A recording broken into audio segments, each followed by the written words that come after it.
Please be seated.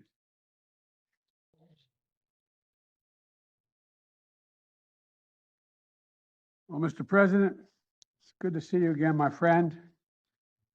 We've met several times over the last year, and each time we have deepened our nation's partnership and for the benefit, I think, of both our peoples.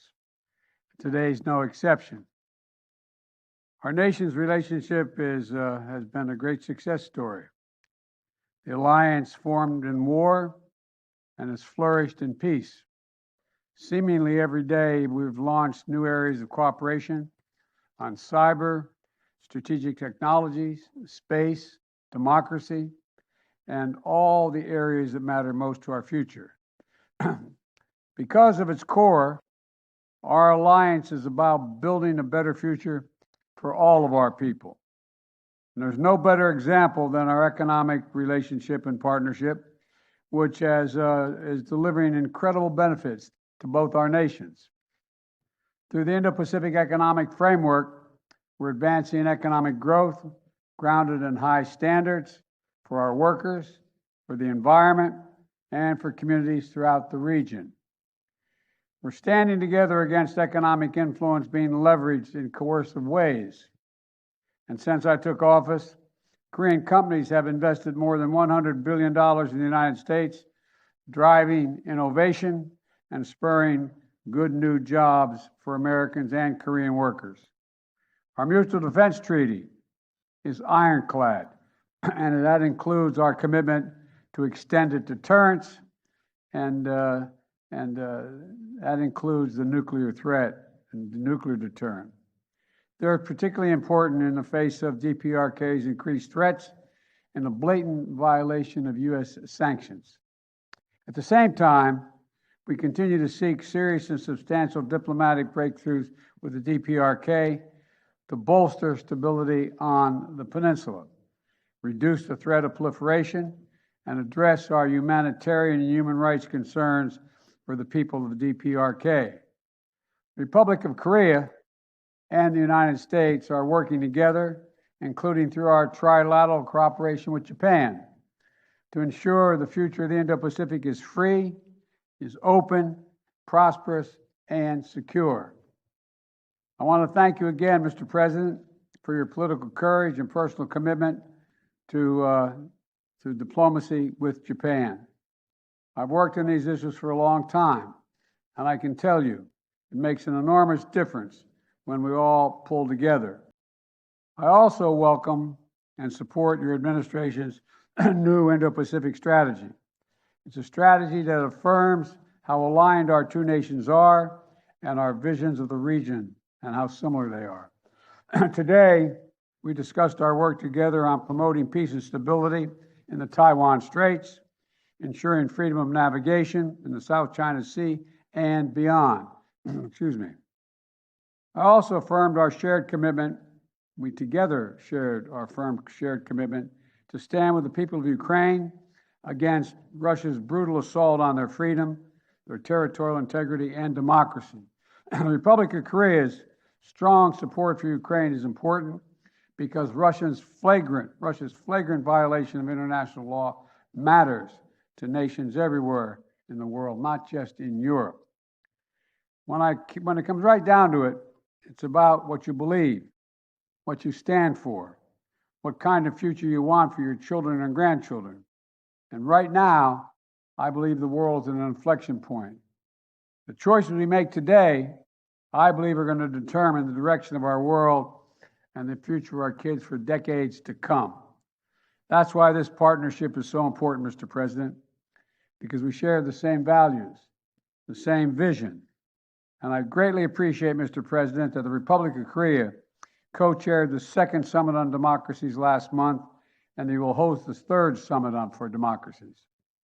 We both understand that our democracies and our people are our greatest source of strength, and working together, they make our nation stronger and more effective.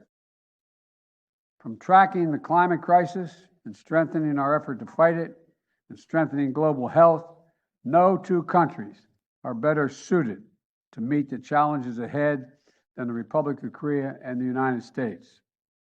I want to thank you again, Mr. President, for your friendship, your partnership, and all you've done to help build a future of shared strength and success. The floor is yours, Mr. President.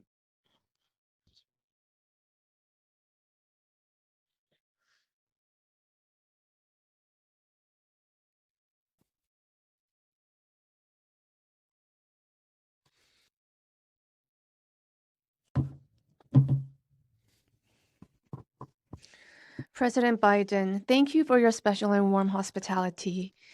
I am very pleased to be making a state visit to the United States during this meaningful year that marks the 70th anniversary of the ROK-US alliance. Our two countries have overcome challenges and crises during the past 70 years based on the deep roots of freedom and democracy, building a value alliance that is strong, resilient, and sustainable. We are now being threatened by an unprecedented polycrisis. The ROK-US alliance is jointly overcoming this crisis, also coming from North Korea, as a righteous alliance that contributes to world peace and prosperity. We will further expand the depth and denotation of the ROK-US Global Comprehensive Strategic Partnership and march forward to the future. Today, President Biden and myself engaged in constructive dialogue to discuss ways to materialize this shared vision. The outcome of our dialogue is well outlined in the joint statement adopted today. The first key outcome is extended deterrence. Sustainable peace on the Korean Peninsula does not happen automatically.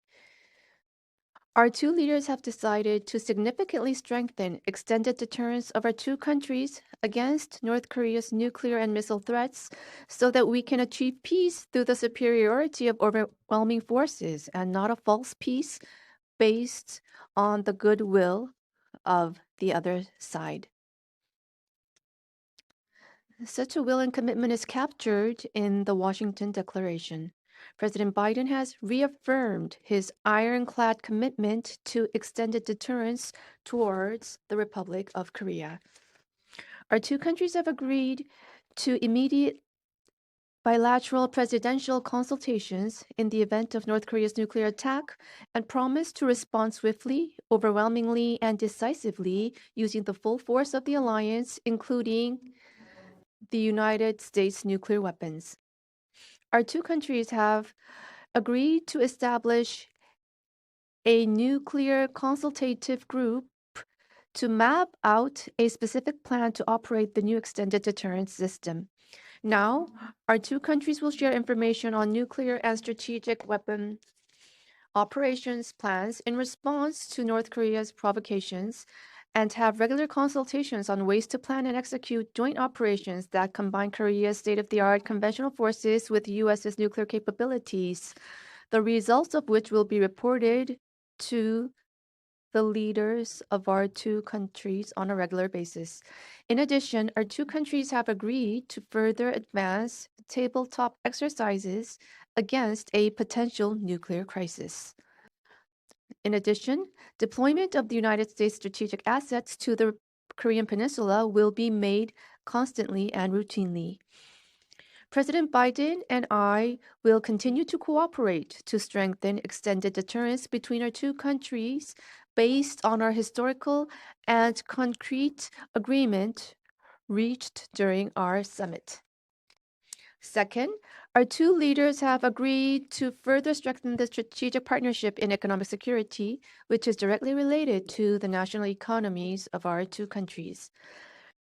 President Biden and I welcomed the expansion of our firm's bilateral mutual investment in advanced technology, including semiconductors, electric vehicles, and batteries.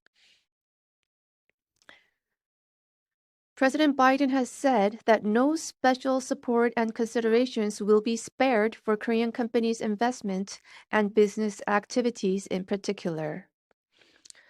We have agreed to consult and coordinate closely so that the U.S. Inflation Reduction Act and the CHIPS and Science Act can further strengthen supply chain cooperations between the two countries in advanced technology. 있습니다. Furthermore, we plan on ramping up partnerships in cutting-edge technology. We have agreed to establish a dialogue for next-generation emerging and core technology between the U.S. National Security Council and the Korea Office of National Security pertaining to chips, batteries, biotechnology, quantum science, and other cutting-edge technologies with the aim of promoting joint R&D and experts exchange. We have also adopted a separate joint statement for strengthening cooperation in the rapidly emerging quantum science and technology domain. President Biden and I have also agreed to get the ball rolling on discussions about expanding our alliance into cyber and space by applying the Mutual Defense Treaty in cyberspace and space as well.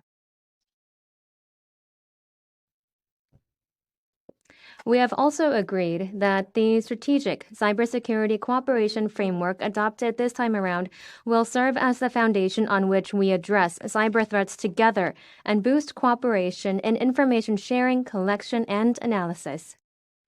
Space is another area that shows great promise for cooperation between our two countries. During my time here, I was able to visit the NASA Goddard Space Center. President Biden welcomed the establishment of CASA, and we have agreed to promote cooperation between CASA and NASA. We have also agreed to accelerate discussions on reaching a reciprocal defense procurement agreement, which is equivalent to an FTA in terms of national defense.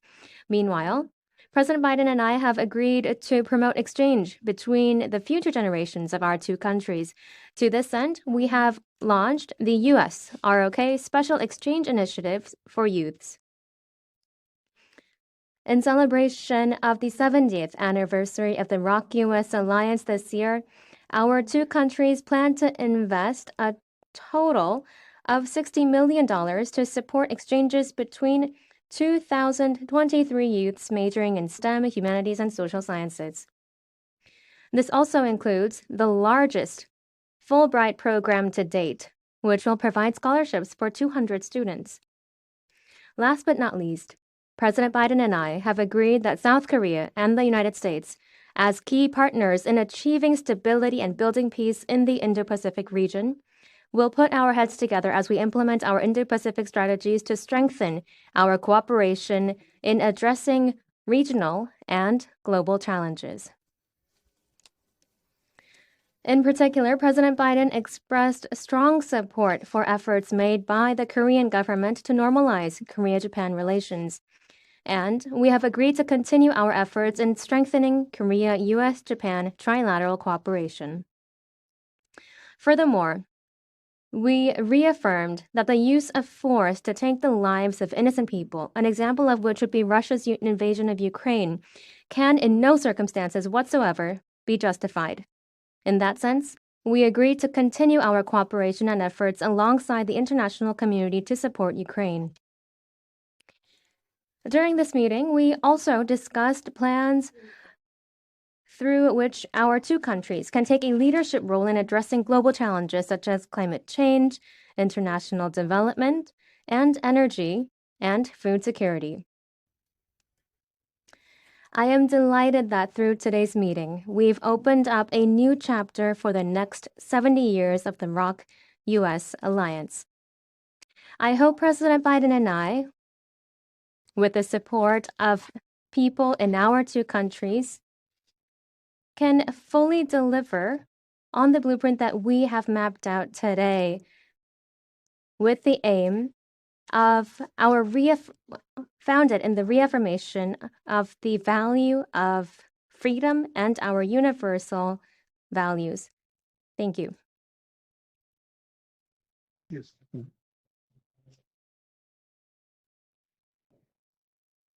Now we're going to take some questions. The first question is from Courtney of the Los Angeles Times. Thank you, Mr. President. Your top economic priority has been to build up U.S. domestic manufacturing in competition with China. But your rules against expanding chip manufacturing in China is hurting South Korean companies that rely heavily on Beijing. Are you damaging a key ally in the competition with China to help your domestic politics ahead of the election? And one for President Yoon. There have been concerns since last year that North Korea will soon be conducting its 7th nuclear test amid growing domestic support in your country for your own nuclear weapons. Meanwhile, Russia has suggested it could send its latest weapons to North Korea if South Korea sends lethal aid to Ukraine. How do you seek to manage the North Korea risk amid obligations to Ukraine and NATO? Thank you. Let me respond to your question first. My desire to increase U.S. manufacturing and jobs in America is not about China. I'm not concerned about China. Remember, America invented the semiconductor. We invented it. We used to have 40% of the market. We decided that what we're going to do over the past, I don't know how many decades, we decided that it was going to be cheaper to export jobs and import product. And along came the pandemic. And the pandemic taught us that we used to have, as I said, 40% of the market just some years ago. Now it's down to 10%. And again, we invented the supercomputer. So I decided to go out and see what we could do to increase our hold on the market once again. And so what I did was I went around the country, as well as in addition to passing the CHIPS and Science Act, I, in fact, visited countries around the world. And 2 significant South Korean companies decided they were going to invest billions of dollars in chip manufacturing in the United States. It wasn't designed to hurt China. It was designed so we didn't have to worry about whether or not we had access to semiconductors. For example, during the pandemic, what happened was all of a sudden everybody started to learn the phrase supply chain. A year ago, no one knew what the hell everybody was talking about when he said supply chain. But now they all know. And we lost access to these semiconductors, in which new automobiles in the United States need 30,000 of them just to build a new automobile. And we didn't have them. So we started to invest here. And what happened was when we encouraged the investment through the CHIPS and Science Act, and now we have enormous investment in the United States, well over $200 billion in long-term investment in semiconductors. And we're rebuilding the economy of the United States with those semiconductors. It's not designed to hurt China. The only thing I did say with regard to China, there are certain extremely sophisticated semiconductors that we have built that are useful for nuclear and or other weapon systems. Those we are not selling. We're not exporting to China or anyone else. And so that's the context in which this has all occurred. In the meantime, we're creating thousands of jobs and bringing back a sense of pride and dignity to so many towns in the country where all of a sudden, over the last 3 decades, we found out that factory that had 600 people shut down. The soul of that community was lost. And so I made sure when the semiconductors were coming back that they were not just going to go to the coast, they'd be all over the country. And so we have a significant field of dreams outside of in Ohio, outside of Columbus. We're in Texas, we're in Arizona, anyway, they're all over the country.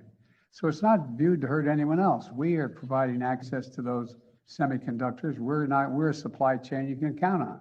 But we are not going to sit back and be in a position where we don't have access to those semiconductors. We are not going to be a place where we're the end of that line.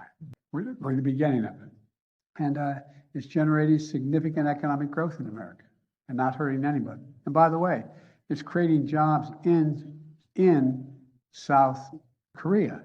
It's creating jobs in South Korea, not just with SK, but anyway, with Samsung and other industries. So I think it's a win-win.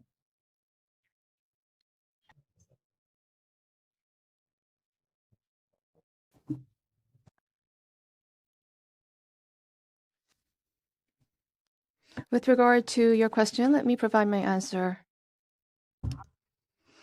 Korea and the US, based on its Washington Declaration, our 2 countries have agreed to strengthen extended deterrence, and the implementation level is different from the past. First of all, We have an NCG, Nuclear Consultative Group, that has been launched that will implement discussions and actions, and we will hold regular meetings and consultations under NCG. We will share information on mutual nuclear assets and intelligence, and we will jointly plan responses and also jointly plan exercises and drills and implementation plans. So all of these will be strengthened and specified under the Nuclear Consultative Group.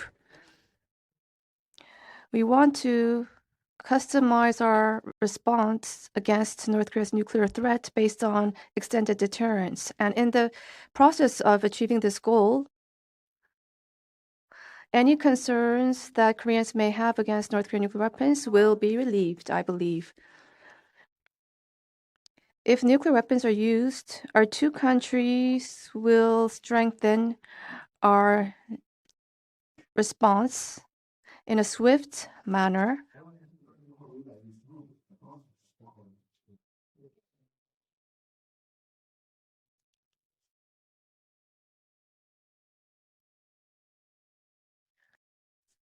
Any further questions to me? Please.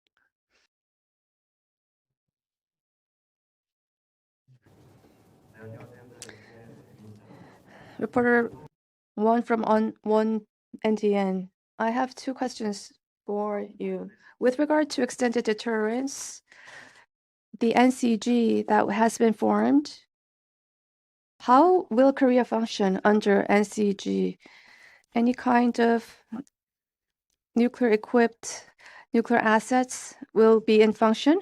And to President Biden, Korea is to maintain the NPT, and it is to strengthen extended deterrence, correct? So based on your view, do you think this is enough to guard Korea against the North Korean nuclear threat?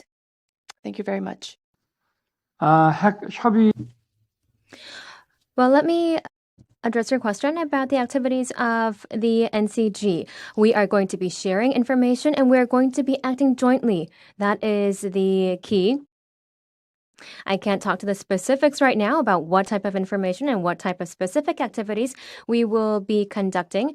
But however, under the nuclear umbrella, our extended deterrence was a lot lower. So right now, it's an unprecedented expansion and strengthening of the extended deterrence strategy under the Washington Declaration, which will create the NCG. The implementation and the response at this level has never thus far been this strong. So this is a new level of extended deterrence, much stronger, that I can say with confidence. response that I would give you is that the extended deterrence means that we are having more consultation with whatever action is to be contemplated or taken. And we made it really very, very clear. The ROK has repeatedly confirmed its commitment to the Non-Proliferation Treaty, and the Washington Declaration is a prudent step to reinforce extended deterrence and respond to advancing DPRK nuclear threat. Look, a nuclear attack by North Korea against the United States or its allies or partisans or partners is unacceptable and will result in the end of whatever regime were to take such an action. And it's about strengthening deterrence in response to DPRK's escalatory behavior and to deal in complete consultation. And, the idea that I have absolute authority as commander-in-chief and the sole authority to use a nuclear weapon, but what the declaration means is that we're going to make every effort to consult with our allies when it's appropriate, if any action is so called for. Certainly, we talked about this and some other things today, but the bottom line here is there's even closer cooperation, closer consultation, and we're not going to be stationing nuclear weapons on the peninsula, but we will have ports visits of nuclear submarines and things like that. We are not walking away from that.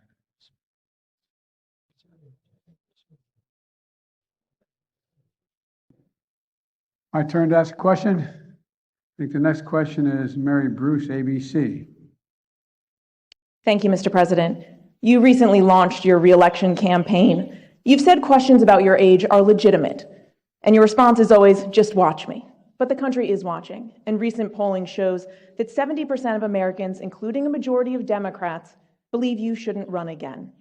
What do you say to them? What do you say to those Americans who are watching and aren't convinced? You've said you can beat Trump again. Do you think you're the only one? I may not be the only one, but I know him well, and I know the danger he presents to our democracy, and we've been down this road before. And with regard to age, and polling data, I noticed the polling data I keep hearing about is that I'm between 42 and 46% favorable rating, et cetera. And but everybody running for reelection in this time has been in the same position. There's nothing new about that. They're making it sound like Biden's really underwater. Number one. Number two, when the same polling data asks whether they think what kind of job I've done, it gets overwhelmingly positive results, from 58% thinking everything from the CHIPS Act and all the things we've done. We've created, like I said, we've created 12 million new jobs. We created 800,000 manufacturing jobs. We have economic growth moving. We're in a situation where the climate, we've invested more money and more help in dealing with the climate crisis than any nation in the world. And so things are moving. And the reason I'm running again is there's a job to finish. The other thing is that, look, think about what I inherited when I got elected. I inherited a nation in overwhelming debt at the time, number one, in the hole for the 4 years that he was president. I inherited a nation that had a serious loss of credibility around the world as America first. And, the first meeting I attended the G7, I said, America's back. And one of the world leaders looked and said, for how long? For how long? There's a great concern about the United States being able to lead the free world. And we're doing that again. And those same polls you look at, you take a look at the polls, they're saying whether I pull together NATO and the European Union as well as Asian partners, I think we have. But there's more to do. And with regard to age, I can't even say, I guess how old I am, I can't even say the number. It doesn't register with me.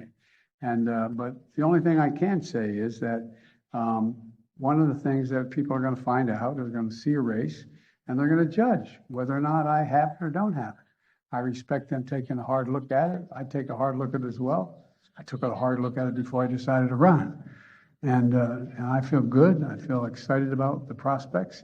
And I think we're on the verge of really turning the corner in a way we haven't in a long time. I know you're tired of hearing me say we're at an inflection point, but we really are. What happens in the next 2, 3, 4 years is going to determine what the next 3, 4 decades look like. And I have never been more optimistic in my life about the possibilities of the United States.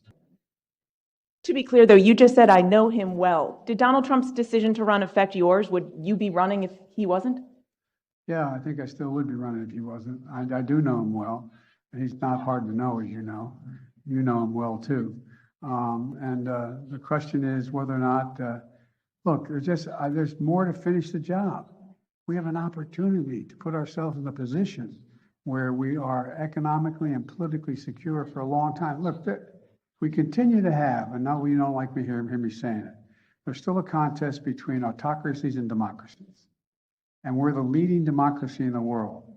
And it's something I know a fair amount about, something I care about, and something that I have found a willingness from an awful lot of our allies and friends to follow. So I think that, we have to finish the job, nail it down.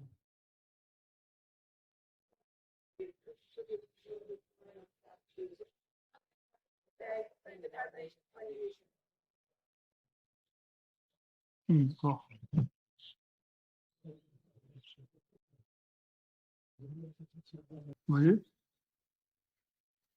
You need to repeat the question. The mic was not used. We cannot interpret. They need to repeat the question.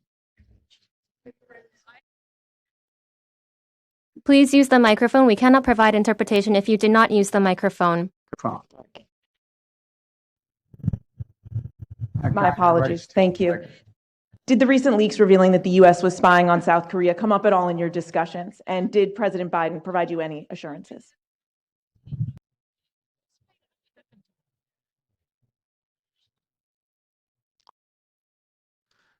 지금 한미 간에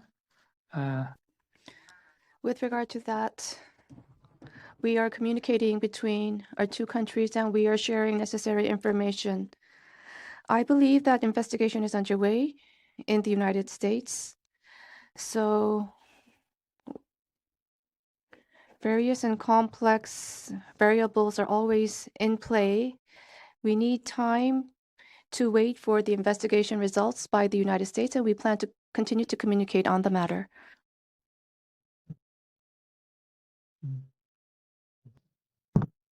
This will be the last question. 예, 질문 주셔서 감사합니다. I'm from Financial News. My name is Kim Hak-jae.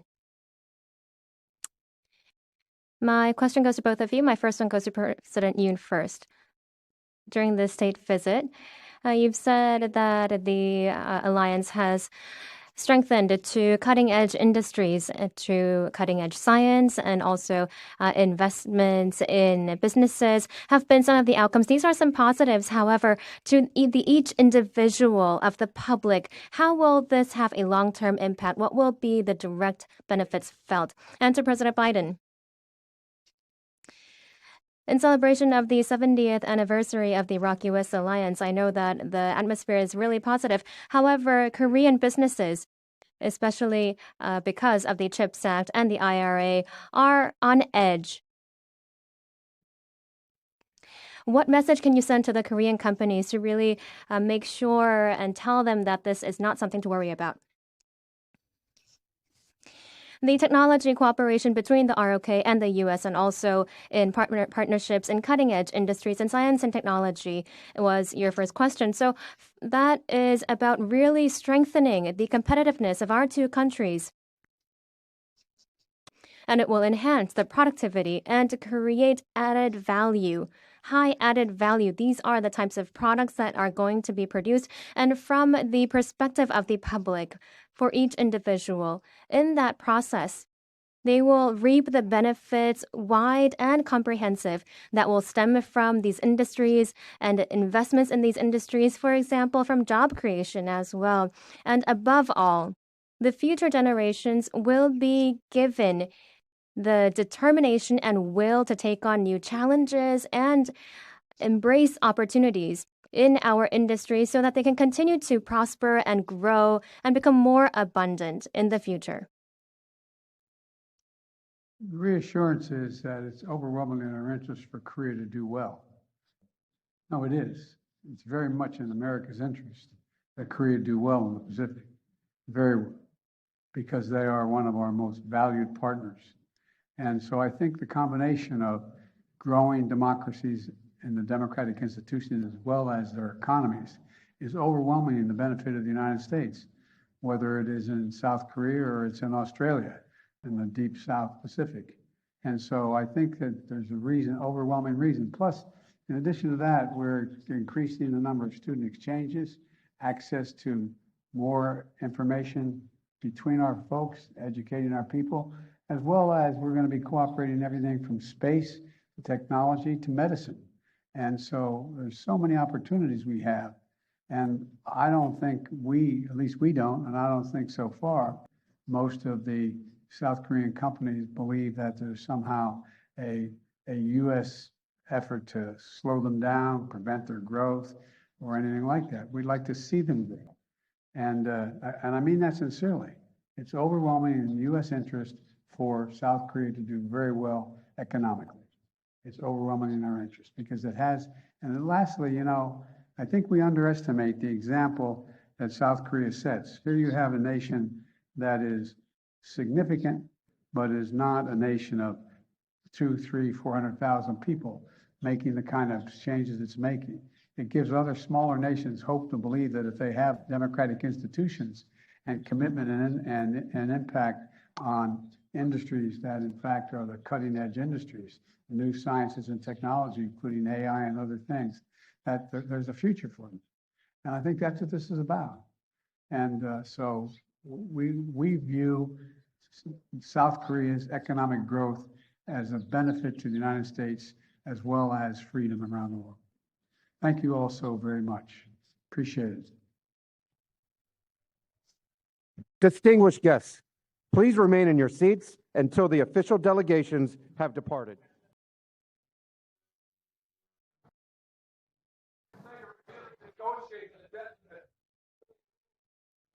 They haven't figured out the debt limit yet. Thank you. I'm happy to meet with McCarthy, but not on whether or not the debt limit gets extended. That's not negotiable. I notice they quote Reagan and they quote Reagan all the time and they quote Trump, both of which said, it says, I'm paraphrasing, it would be an absolute crime to not extend the debt limit.